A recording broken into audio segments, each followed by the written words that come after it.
From LinkedIn News, I'm Leah Smart, host of Everyday Better, an award-winning podcast dedicated to personal development. Join me every week for captivating stories and research to find more fulfillment in your work and personal life. Listen to Everyday Better on the LinkedIn Podcast Network, Apple Podcasts, or wherever you get your podcasts. The HP AI PC breaks language barriers instantly by translating up to 44 languages in real time, powered by the Intel Core Ultra processor. With the right tools, work doesn't have to feel like work. Learn more at hp.com/AI-PC. The question of how do I get a team to transform its social contract with each other? The book is intended chapter by chapter to give you a hero's story of somebody doing it incredibly well, then some simple practices the team can try on. It literally is fewer than 10 pages each chapter for you to read the story, see the practices, try a couple of on, and start to experience what it's like to step up in the level of performance as a team.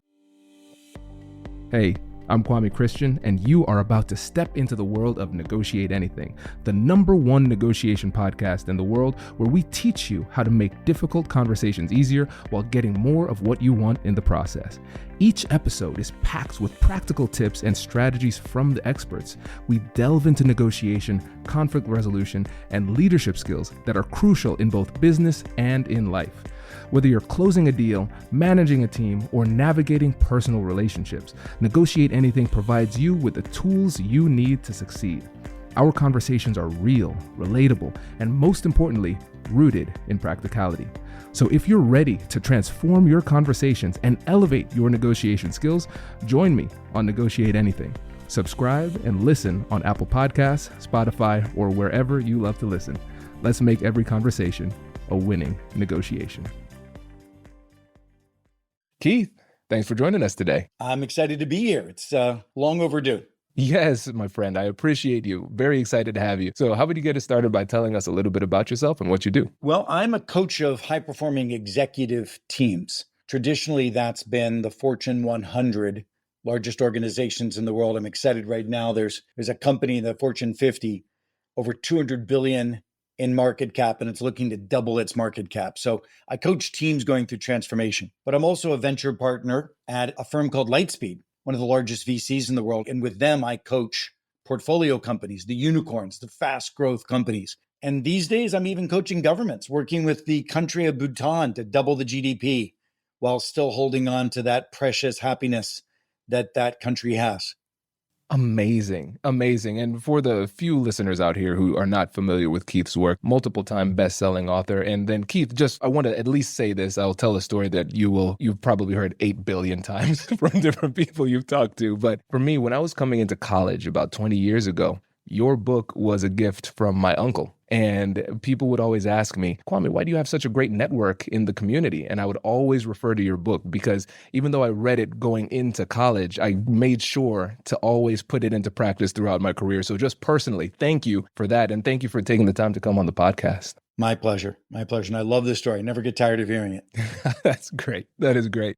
And I'm excited because right now we've got a new book, another gift from you. So let's start off by setting the stage, just telling the listeners a bit about the book. And then we're going to break down how negotiation and conflict resolution will play a massive role in whether or not we're able to put the paradigm shifts from the book into action. Beautiful. Love that. So first of all, maybe I'll give a little context. I've had 2 big jobs in large corporations before I started my own firm, my own research institute around high-performing teams. One was I was chief marketing officer of Deloitte, and the other one I was chief marketing officer at Starwood Hotels. Deloitte, at the time, we were the lowest of the big 8, not even noticeable back in the 90s. And at Starwood, we were a fledgling brand just coming on. We didn't even have a brand, Starwood. We created it out of scratch. We had just bought Sheraton and Westin. We hadn't created the W or the St. Regis yet, et cetera. And the 2 of those companies both had massive aspirations to be at the top of the peak. Deloitte achieved it.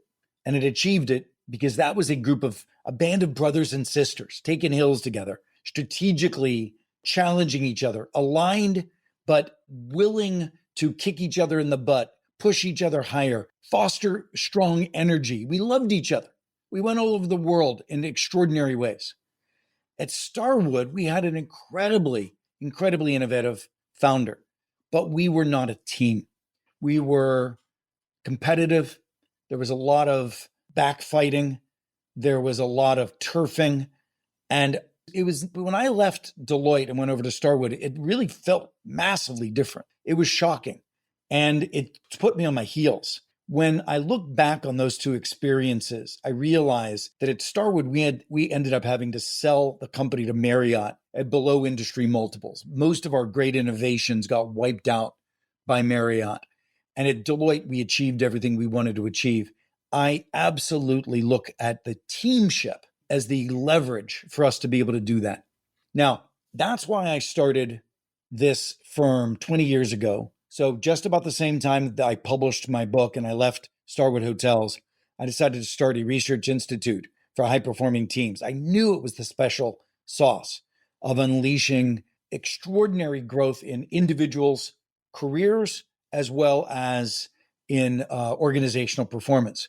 And it absolutely has been an amazing 20-year run. The book I just created, Never Lead Alone, obviously a hat tip to Never Eat Alone 20 years ago. By the way, this is the 20th year anniversary of that book. The hat tip is we really have put way too much on the shoulder of a leader.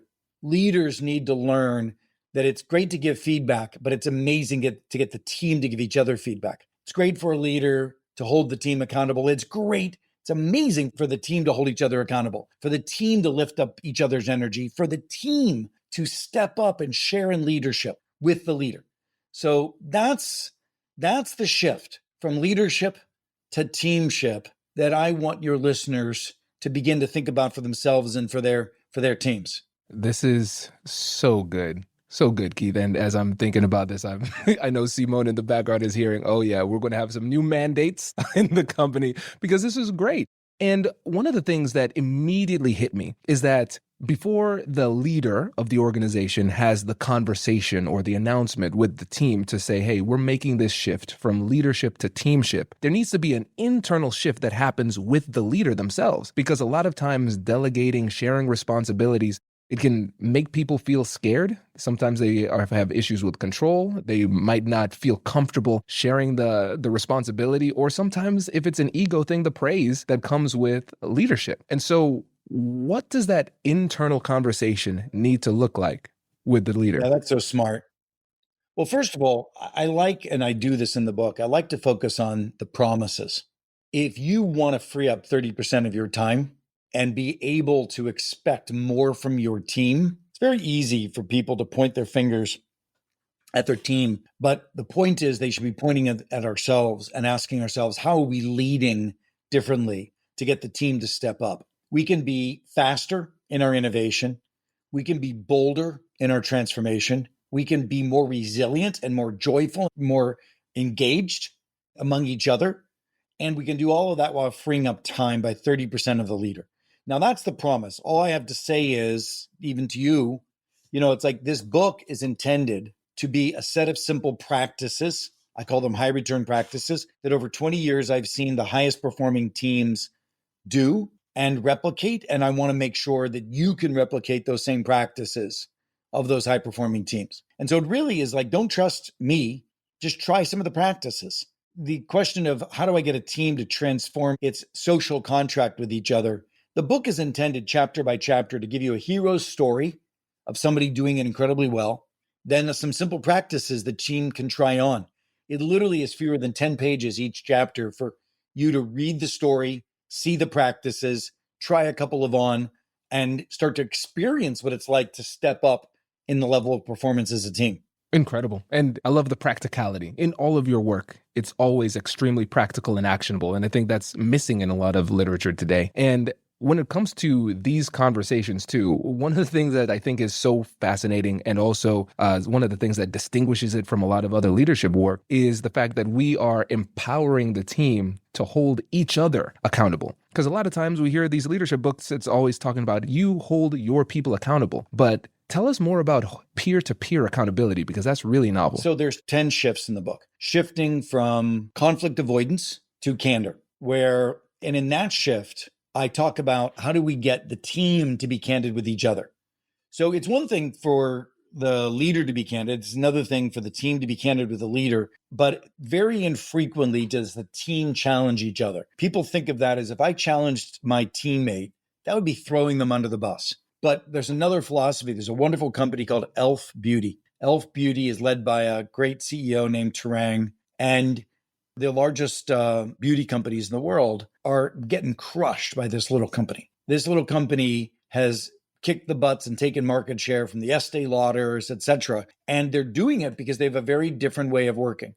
In these big companies, it could take 2 years to do a new product. At Elf Beauty, it can be 2 months. And a part of that is a reduction of cycle time, is the team as a commitment to be in service of each other, to never let each other fail. So when you're in a meeting with a teammate at Elf Beauty, you will be giving critical feedback to each other. Hey, I think you might have missed this. Hey, have you ever thought of this? Hey, I think I can help. They refuse to let each other fail. That's a different social contract than I won't throw you under the bus, right? So that shift is a shift from being in your isolated silos to stepping up and being willing to not let each other fail. It's a massive shift. And you can imagine the benefit of getting all that feedback. Now, the question is, how do you do that in a psychologically safe way? First of all, we assign it, meaning instead of just giving a report out on some updated project you're working on, you step up and say, hey, I'd like to stress test this with the team. So a stress test replaces a report out. And a report out, somebody would give a presentation, here's what we're doing, here's where we are, et cetera. In a stress test, people have to say, here's what I've achieved, here's where I'm struggling, here's where I'm going. And so the willingness to say to your team, here's where I'm struggling on this project, it opens up the dialogue for potential critique and the team helping each other be successful. Then what the team does is goes into breakout rooms in groups of 2 or 3, opens a Google Doc, and is now assigned to be challenging. So the team has to write in small groups, here's something that you might be missing. Here's a challenge I have for you. Here's an idea that I want to offer you, an innovation. Here's where I can help. You've taken the kind of culture that we all dream of, and you've turned it into an assignment. And it's interesting because people do it. If you were in a big group of people and you said, like when a typical report out, someone's done, and then the CEO says, any comments? It'd be crickets. In this case, we've said, I'm going to put you into breakout rooms to challenge what this person has said, to give him ideas and innovations, and to offer support and help. So it's simple as that. You begin to get a team to do this stuff by assignment. Now, are they going to be is every one of their inner voices going to get to the outer voice in the first time they do it? No. But over repeated practice, you're going to get better and better at it, and it's going to elevate the level of candor. We do this thing called a candor break. In the middle of a meeting, send everybody to breakout room and say, what should be said right now that isn't being said? And let them talk about it and come back in. And you get the answer. It's like if you had just said to a group of people in a room of 12, it's like, hey, what's not being said that should be said? Crickets. Send them in the breakout room, have them have a conversation, have them come back, have them report out. You hear the answer. So one of the shifts moving from conflict avoidance to candor is easy to do with a set of simple practices. Wow. And Keith, what I love about this is that we have operationalized this for the team. So a lot of times what I've seen with other companies is they say, hey, we're going to move from conflict avoidance to candor. And that sounds nice. And then they don't know what to do. But what you've done is you've broken it down. Exactly. What does that mean in practice? Yes. Yeah, I mean, all of our research is in practice. We've been studying 3,000 teams over 20 some years, and we look at the practices of high performing teams. And I'm just giving you the practices in the book. 32 practices across 10 critical shifts. There are some shifts more important than others. Candor is one of them. Peer-to-peer coaching and feedback is another. Like that company, Elf Beauty, does both of those incredibly well. And, I'll give you a practice. A fun practice to do, you can do it with your team, is an open 360. So a 360 is, if you do in a company, usually somebody goes around, collects information about each person quietly, privately. And then that person gets that information. Everyone's like holding their deck like this, looking at it. Alternatively, you say, okay, everybody go around, and we're going to start with Keith. Everybody goes around. Keith, what I've most appreciated about you is X. Boom, boom, boom, boom. And then everybody goes around and says, Keith, because I care about your success, I might suggest. Boom, boom, boom, boom. And then we do the same thing for Kwame. Imagine if everybody does that for everybody in your team. What a beautiful, supportive way. Now, I would recommend you read chapter 10 of the book, which tees it up. And it tees up the story and lets your people get in the right mindset that we're not throwing each other under the bus. We are serving each other, elevating each other, caring about each other. So it's that repositioning in the story that I tell that helps the team experiment with the Open 360 in a more courageous way. Hello, my friends. Before we get back to today's episode, I want to ask you a question. Have you ever wondered how to elevate your team's negotiation game and how you can help the folks on your team have better, difficult conversations? At the American Negotiation Institute, we offer transformative keynotes and workshops tailored to empower professionals with top-tier negotiation and conflict resolution skills. Whether it's a keynote for your next event or hands-on training for your team, we've got you covered. Don't just negotiate. Master the art with the American Negotiation Institute. Click the link in the description to find out more. Elevate, negotiate, and succeed.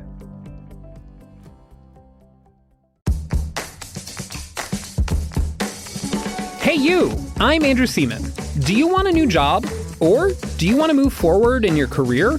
Well, you should listen to my weekly show called Get Hired with Andrew Seaman. We talk about it all, and it's waiting for you, yes you, wherever you get your podcasts. Introducing the HP AI PC, your powerful AI assistant. Easily search through personal files, gain valuable insights, and make smarter, more informed business decisions. Unlock the future of work today with the HP AI PC, powered by the Intel Core Ultra processor. With the right tools, work doesn't have to feel like work. Learn more at hp.com/AIPC.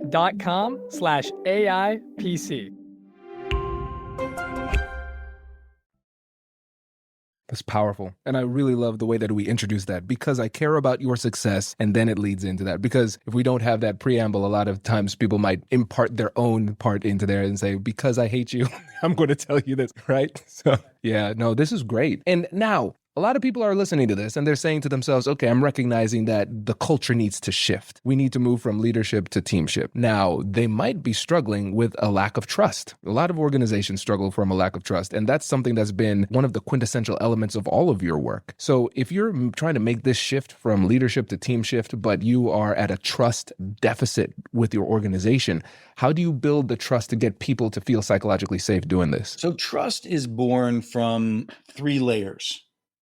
There's a professional trust, structural trust, and personal trust.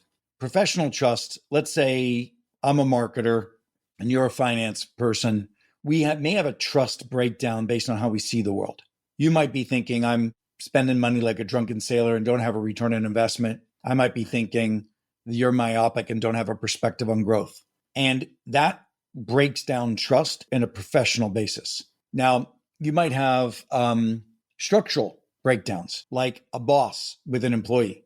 Like my trust is broken down. I'm not going to be as free-flowing with a boss, or I'm not going to be as free-flowing with HR because they're the ones that are weighing in on my raise, et cetera. So there's a structural trust element. And then, most importantly, there's personal, which is that's a friend. They know me. They care for me. I care for them. I know about their children. I know what they're struggling with. We share openly with each other. We can be vulnerable with each other. If you have a personal relationship with somebody and you have a professional trust breakdown, you can walk into their office, shut the door and say, hey, what the hell? Like, you got your head up your butt. Let's figure this out. And similarly, I've done this with my bosses in the past, when I have a personal relationship, I can have a very different conversation with my boss that I might not have if I didn't have a personal relationship, and those structural barriers. So what we do with the team is recognize that professional breakdowns and structural breakdowns will always happen, but we help the team build the personal trust. And there's an entire 2 chapters on that. One of them is around how does a team make a commitment to each other's resilience? And the other one is how does a team make a commitment to the relationships of the team? There's a fun practice where if the team does something called a monthly energy check, where everybody goes around and shares where is their energy these days and what's draining it, you'll hear about how I'm struggling with my son right now. You'll hear about a problem with someone's mom in assisted living or a spouse who is getting an operation. You'll hear about these issues, and it breeds empathy, but it also breeds trust because we want to be in service of each other. When we hear about these things, we want to help each other, particularly if we have an agreement, a contract, that that's what we're going to do. So we structurally do this energy check. And the average team on a scale of 0 to 5, relative to its bonded and connectedness, is in the mid 2s. But after these energy checks, with an agreement to help each other, it gets up into the high 3s. So we can build that foundation. The book has 3 different layers. It's the foundational layer at the bottom is the relationship, trust, psychological safety layer. The next one is the growth, candor, feedback layer. And then the third is something totally different, which is how do we grow up and be 21st century collaborators? How do we use the tools that we have? How do we use AI? How do we keep up with the pace of innovation that's going on around us? So it's that layer cake. And you just asked me about that bottom layer, that personal layer, which can be built in practices, like I said, energy checks, etc. Right. And Keith, one of the things I love about this is the fact that we expect some of the breakdowns to happen. Like you said, in the professional level and the structural level, those will happen. And I feel like one of the challenges that people face is that they have this mindset, whether understood or whether it's subconscious, it might just be completely unspoken, that if there's ever anything wrong or breakdown of trust, then it means there's something fundamentally bad with the person or the organization. But this really turns that perspective and says, hey, listen, this will happen, and we need to be resilient enough to stick together and work through it. Amen.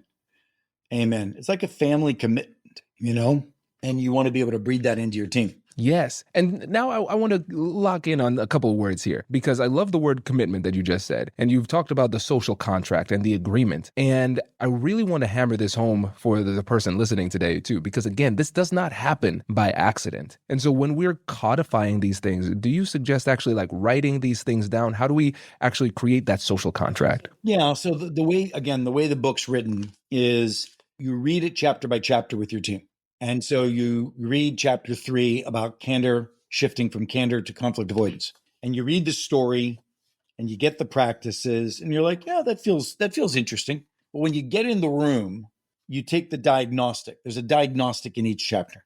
And there's just a few questions like, we challenge each other in the room when it's risky to do so, right?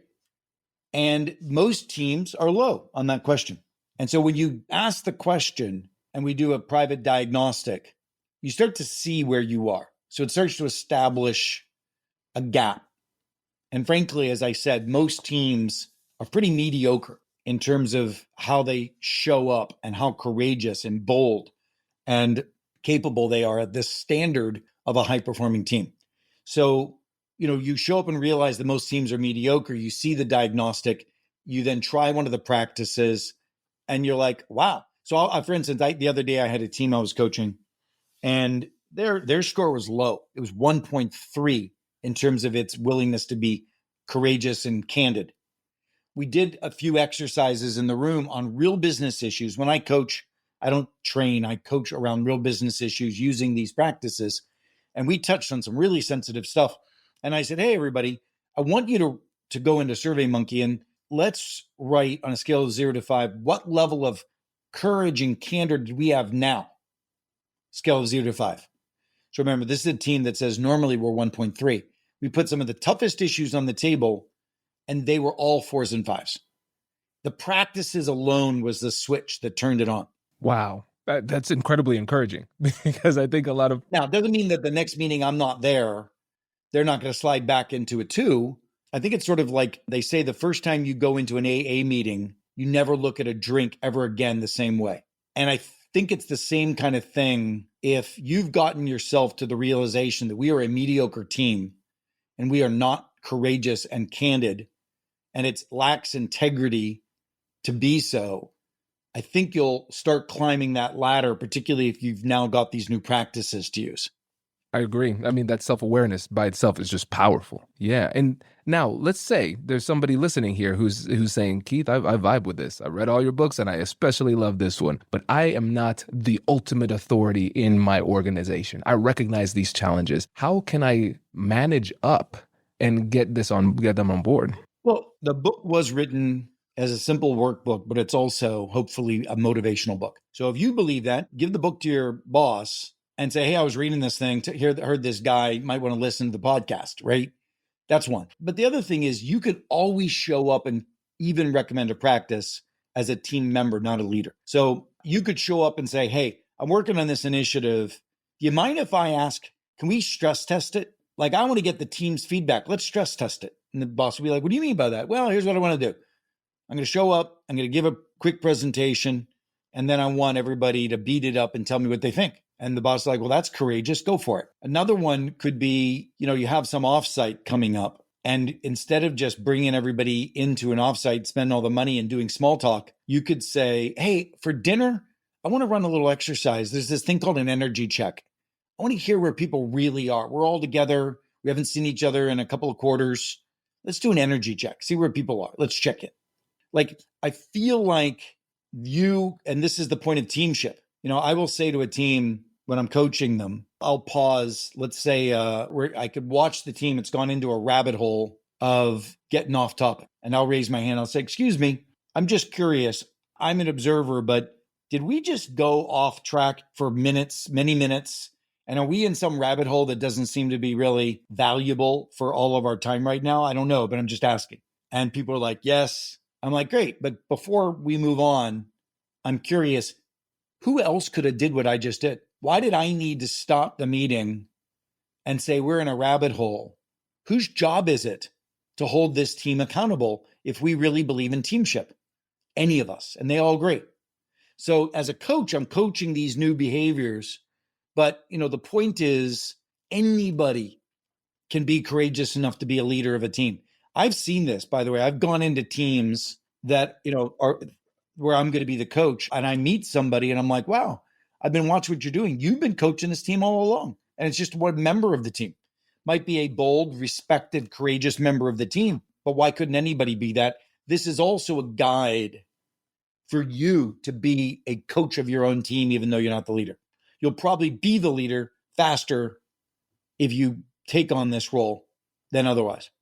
This is incredible. Yeah, because essentially we are promoting ownership and accountability. Exactly. Right? So we don't need to... If you're a leader, why wouldn't you want to get your team to step up and own? Exactly. That's powerful. Very differently. Amen to that. Exactly. And then also too, just from a career development perspective, I'm just thinking for me as a leader, if I heard somebody on my team say those types of things, now I'm looking at this person very differently. That's great. That is really great. And I also love the foot in the door technique too, because we're not saying, hey, let's put all of these practices into play and just completely revitalize our company. Okay, baby steps. And then you see the effect. It's like, hey, let me try something else. More, and you want more, and you want more. That's it. That's powerful. Exactly. You've absolutely honed in on the most important stuff. Thank you for this. Thank you for this time together. I really appreciate it. Oh, it's my pleasure. It's my pleasure. And before you go, when you think about this the book, there's so much richness in here. And when you think about the folks who are in the audience, what would you say is the number one thing they need to do to put this into practice? Well, again,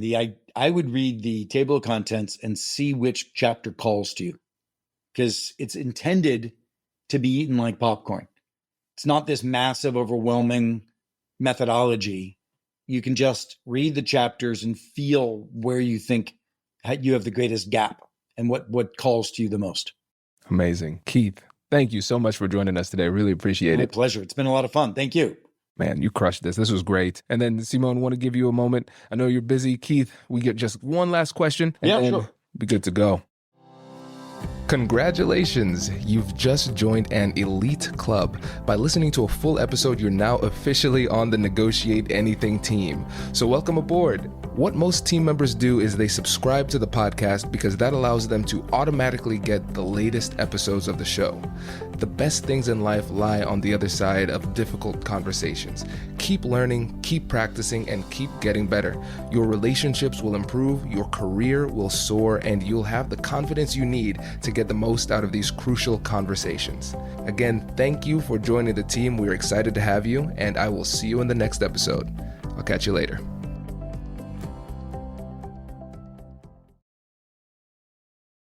Oh, it's about, I've never been in a leadership position, but I had an experience with a leader that I had when I was working on designing kitchens. He said, hey, I am old. Now I need you to take the lead and design new kitchens. So we did it. But as we were designing, he would come and say, oh, I don't like this kitchen. Can you change this? So after that, the kitchen was exactly the same after 1 month. So he had bad habits and he wanted to change, but he did not allow the change to happen. So how can we address that? I love that. Look, one of the things, there's a wonderful story about a leader named Sergey Young, and he was a very command and control leader, like it sounds like your former employer was.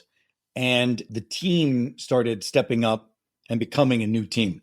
And his natural inclination was to continue to be authoritative, et cetera. But now you've let the cat out of the bag because the team has a formal process that it can give that feedback. And the team has a formal process that will allow the team's voice to be heard finally. In the olden days, there was no formal process. You didn't have an energy check. You didn't have an open 360. You didn't have stress testing.